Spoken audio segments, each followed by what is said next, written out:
Olá, meus amores! Aqui é a professora de História, Ceci Oliveira. O assunto de hoje, a Revolução Russa.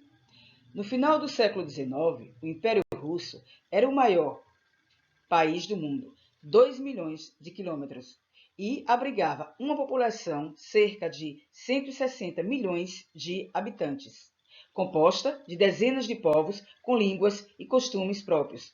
O regime político era a monarquia absolutista, e todo o poder se concentrava nas mãos do César.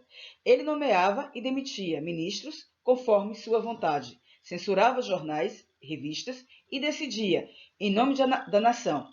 De 1613 a 1917, o Império Russo foi governado pelos Césares, da dinastia Romanov.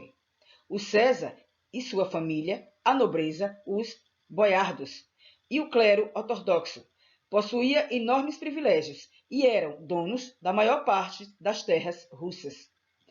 A maioria da população, formada por camponeses, vivia nos campos, a maioria deles, os mujiques, eram exploradas, pagavam altos impostos ao governo. A maioria eram analfabetos e sofriam com doenças e crises de fome. Por isso, a história da Rússia imperial ocorreram várias rebeliões camponesas. A maior delas foi a rebelião Bulgar-Tefesh, 1773 a 1775. A modernização e a indústria. Outra resposta dos camponeses à nobreza é a opressão cesarista. Foi migrar do campo para as cidades entre 1863 a 1914. Os camponeses invadiram os centros urbanos e triplicaram a população de 6 milhões para 18 milhões em busca de empregos nas indústrias nascentes e de modernização. Na segunda metade do século XIX, o Império Russo estava se industrializando, graças à entrada de capitais estrangeiros, alemães, franceses e belgas, e a mão de obra farta, barata, vinda do campo. A industrialização era impulsionada também pela exploração do petróleo, pela produção de aço e pela construção de ferrovias, entre as quais as Transiberiana. No governo do César Nicolau II, 1894 a 1917, o capitalismo russo continuou se desenvolvendo e surgiram centros industriais em cidades como São Petersburgo, Moscou e Kiev.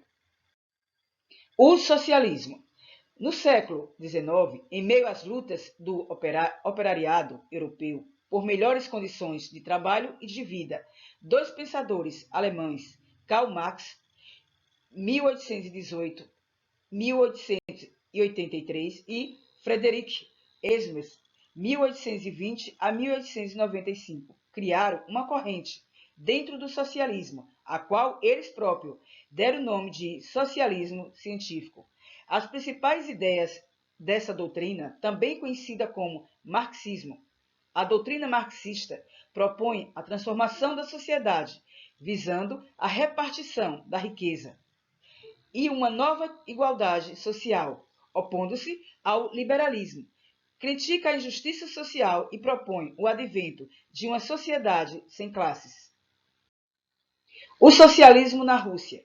Principais líderes: Vladimir Ilyovanov, 1870 a 1924, conhecido como Lenin, foi um dos principais líderes da Revolução Russa, 1917, que derrubou a dinastia dos Césares russos.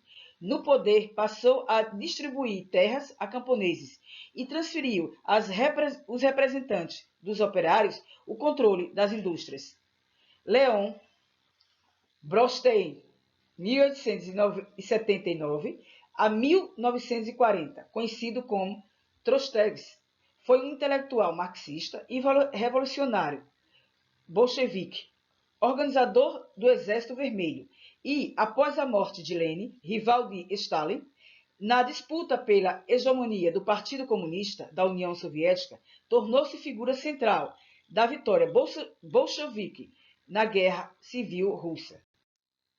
O processo revolucionário. O povo culpava o César Nicolau II pelas sucessivas derrotas e pela permanência da Rússia na Primeira Guerra. Uma onda de protesto com saques a armazéns e lojas se alastrou pelo país. Em 23 de fevereiro de 1917, no calendário juliano, tecelãs e operários de São Petersburgo marcharam em direção ao prédio do governo. Muitos soldados do exército cesarista também se juntaram aos rebeldes e, unidos a eles, invadiram o Palácio de Inverno, derrubaram o imperador e proclamaram a Revolução.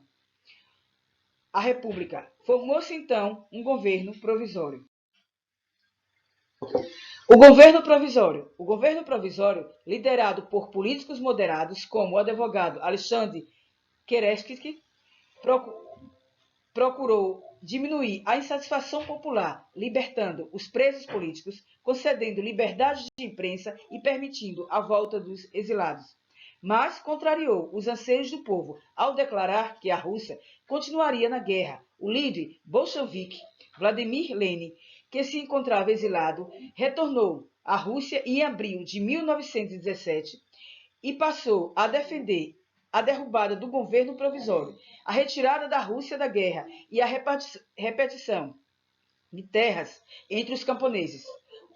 Os lemas defendidos por Lenin eram paz, terra e pão, e todo o poder aos sovietes. Assim, no dia 24 de outubro de 1917, tinha início a Revolução. Os bolcheviques, liderados por Lenin e Trotsky, comandantes da Guarda Vermelha, ocuparam os prédios públicos da cidade de São Petersburgo, inclusive o Palácio de Inverno, e no dia seguinte assumiram o poder. O governo da Rússia passou às mãos dos bolcheviques, sob a liderança de Lenin, no cargo de presidente do Conselho de Comissão do Povo. A bandeira comunista foi hasteada no Palácio de Inverno pela primeira vez. O governo de Lenin e a Guerra Civil. O bolchevique, liderado por Lenin, adotou várias medidas de grande repercussão social. Propôs a paz aos alemães e, em 3 de março de 1918, a Rússia saía da guerra, assinando com a Alemanha o Tratado de Brest-Litovsk. Confiscou as terras da família real, dos nobres e da Igreja Ortodoxa e distribuiu-as entre os camponeses. Estatizou a economia, indústrias, bancos e estradas de ferro passaram a ser dirigidas pelo governo russo. Estabeleceu a igualdade de direitos entre homens e mulheres. A ditadura stalinista. Sistema de partido único. Não se admitia nenhum tipo de oposição e uma simples suspeita era suficiente para mandar o indivíduo para os campos de trabalho forçado. Opressão às nacionalidades. O governo stalinista obrigou os povos não russos, como os ucranianos, a adotarem o idioma russo e a viverem de acordo com as regras do governo. Burocratização do Estado. A cúpula do Partido Comunista, militares de alta patente, funcionários públicos e técnicos graduados, constituíram uma elite poderosa conhecida como menocratura. Suspensão da liberdade de imprensa e do pensamento. Julgamentos forjados. Os adversários eram obrigados a confessar sobre tortura que eram traidores da pátria, sendo em seguida fuzilados. Desdobramentos da Revolução Russa. Apresentou aos cidadãos e às nações a possibilidade de opção por outro sistema político-social. Garantiu igualdade de direito às mulheres. A Constituição de 1918 garantia à mulher direitos ao divórcio, herança, à educação, à formação profissional, salário igual ao homem, acesso a todo tipo de trabalho e cargos políticos. Estimulou governantes europeus a cederem aos trabalhadores condições de vida mais saudáveis e mais dignas. Favoreceu as lutas pelas independências em vários países da África e Ásia. Influenciou os movimentos operários de várias partes do mundo, inclusive no Brasil. Meus amores, assista o vídeo quantas vezes for necessário para que vocês possam entender o assunto. Bons estudos!